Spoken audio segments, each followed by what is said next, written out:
Social મીડિયાના માધ્યમથી મનસુખભાઈએ પોતાની આઈડી ફેસબુક, ટ્વિટર, ઇન્સ્ટાગ્રામ પર મારા નામ જો તાલુકા વિકાસ અધિકારીને ધમકાવ્યા હોવાનો આરોપ મૂકેલો છે અને પોતે ઉશ્કેરણીજનક પોસ્ટ કરી છે કે બધા તાલુકા પંચાયત ડેડિયાપાડા પહોંચો, હું ત્યાં નીકળી ગયો છું.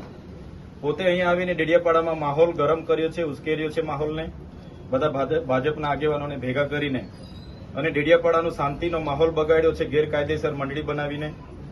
અમે શાંતિ ઈચ્છીએ છીએ એટલે અમે કાયદો અને વ્યવસ્થા જળવાઈ રહે એ માટે પોલીસને જાણ કરી છે અને જ્યારે પણ કાયદો અને વ્યવસ્થા ખોળવાશે તેની સંપૂર્ણ જવાબદારી મનસુખભાઈ વસાવવાની રહેશે.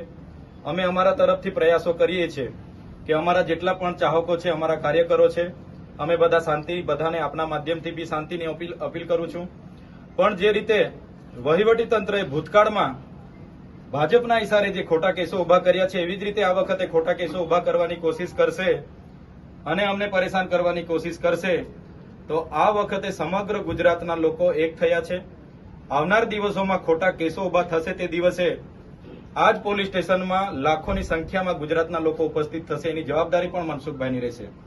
અમે શાંતિ ઈચ્છીએ છીએ. કાલે ઉઠીને પણ મનસુખભાઈ કહેશે કે ચૈતરભાઈ આવો આપણે બેસીએ, તો અમે 5 આગેવાનો એમની સાથે બેસીને એનો શાંતિપૂર્ણ નિકાલ થાય એ પ્રયાસો અમારા રહેશે.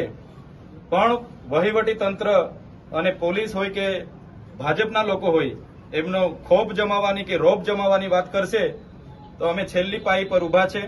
આવનાર દિવસોમાં અમારે ઘર્ષણમાં ઉતરવું પડશે ભાજપ સામે કે વહીવટી તંત્ર સામે, તો અમે ઉતરવા પણ તૈયાર છીએ. છતાંય આજે આપના માધ્યમથી કહેવા માંગુ છું, જેટલા અમને સહકાર મળશે એટલો સહકાર એમને પણ આપીશું. ભૂતકાળમાં જે અમને વીતી છે એ જ પુનરાવર્તન થશે તો આવનાર દિવસો ડેડિયાપાડામાં સંઘર્ષ ઉભો થશે. એટલે આપના માધ્યમથી મારા કાર્યકરો, મારા ચાહકો બધાને હું વિનંતી કરું છું કે બધા શાંતિપૂર્ણ માહોલમાં પોતપોતાના ઘરે જઈને શાંતિથી આરામ કરો. જે પણ કંઈ થશે એ ન્યાયિક રીતે આપણે વિચારીએ છીએ. આપણે સંવિધાનમાં માનવાવાળા લોકો છે. આજે તાલુકા વિકાસ અધિકારીને એક ધારાસભ્ય તરીકે 6 મહિનાના કામો નથી થયા. બધું બારોબાર એજન્સીઓ સાથે એમણે આયોજન કર્યું. 6-7% મનરેગામાં લઈ લીધા, નલ સે જલમાં લીધા. બધી યોજનાઓ કરોડો રૂપિયા, આદિ આદર્શ ગ્રામના 68 કરોડ રૂપિયા વાપરી કાઢ્યા. વિકાસશીલ તાલુકાના 3 કરોડ 90 લાખ રૂપિયા વાપરી કાઢ્યા.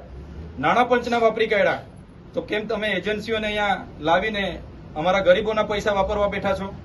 એટલા માટે જ કામ કરાવવા માટે અમારી સૂચના હતી અને આ લોકોએ ખોટી ફરિયાદમાં ઉભા કરવાની કોશિશ કરશે તો આવનાર દિવસોમાં ખૂબ મોટું આંદોલન આ વિસ્તારમાં ઉભું થશે. અને અમે હવે સત્યની લડાઈ પર છે. અમે ક્યારે દબાવવાના નથી, સંવિધાનને લઈને ચાલીએ છીએ. એટલે આપના માધ્યમથી વહીવટી તંત્ર પર પણ અપેક્ષા રાખીએ છીએ કે આમાં ન્યાયિક તપાસ થાય, નિષ્ઠાથી તપાસ થાય. એક તરફી તપાસ થશે ને ખોટી કાર્યવાહી કે ખોટા. હું આખા દિવસ દરમિયાન મારા કાર્યાલય પર હતો અને બપોરે જમીન સર્કિટ હાઉસ એટલે 4:30 વાગે મારા ઓફિસના છોકરાએ મને બતાવ્યું કે મનસુખભાઈની પોતાની આઈડીમાં તમારા નામ જો પોસ્ટ મૂકેલી છે. એટલે પોસ્ટ મેં વાંચી અને પોસ્ટ વાંચો ને થોડીક અડધો કલાક થાય એટલે મનસુખભાઈ પોતે તાલુકા કક્ષાએ આવી ગયા. તાલુકા પંચાયતમાં ટીડીઓની કચેરી હાજર હતી. હું પણ મારા 6 મહિનાથી યોજનાકીય કામો બંધ છે. મારે પણ પીવાના પાણીના, મનરેગાના બધા કામો ચાલુ કરવાના પણ ત્યાં ગઈ. મારી ફાઇલ પણ ત્યાં ડીડીઓ, ડેપ્યુટી ડીડીઓને આપી છે. મારા બજેટની ફાઇલ પણ આપી છે અને એમને મેં કીધું કે તમારે આ બાબતે શું છે, નામજોગ છે તો ખુલાસો આપો. તમારા પીઆઈ પંડ્યા, પ્રકાશભાઈ પંડ્યા સાહેબ પણ ત્યાં હતા. આ ખુલાસો આપણે માંગ્યો છે અને એમણે પોતે ત્યાંથી આવીને એમણે એવું સૂચવ્યું છે કે આવી કોઈ ઘટના નથી બની, છતાં એ અહીંનો માહોલ બગાડવા માંગે છે, લોકોને ઉશ્કેરવા માંગે છે અને પોતાના પદનો દુરુપયોગ કરવા માંગે છે. આપણા માધ્યમથી તમામ લોકો પર કાયદેસરની કાર્યવાહી થઈ વિનંતી છે અમારી. અમે શાંતિમાં માનીએ છીએ, સંવિધાન લઈને ચાલીએ છીએ. આવનાર દિવસોમાં એ લોકો કહેશે કે અમે તમારી સાથે આવી રીતના ખુલ્લી ખીલબીલથી કરવા માંગીએ છીએ, અમે કોઈ વાંધો નથી, અમે ખીલબીલ વાળા માણસ. પણ પીઠ પાછળ દર વખતની જેમ આ વખતે જો ખંજર ભોગવાની કોશિશ કરશે, અમે લડી લેવાના મૂડમાં છીએ. અને આ વિસ્તારમાં એમણે જાહેર આમંત્રણ આપીને બધાને ઉશ્કેર્યા છે. કાયદોની વ્યવસ્થા ખોળવાય, કોઈ પણ શાંતિનો માહોલ દોડવાય, સંપૂર્ણ જવાબદારી મનસુખભાઈની પોતાની રહેશે.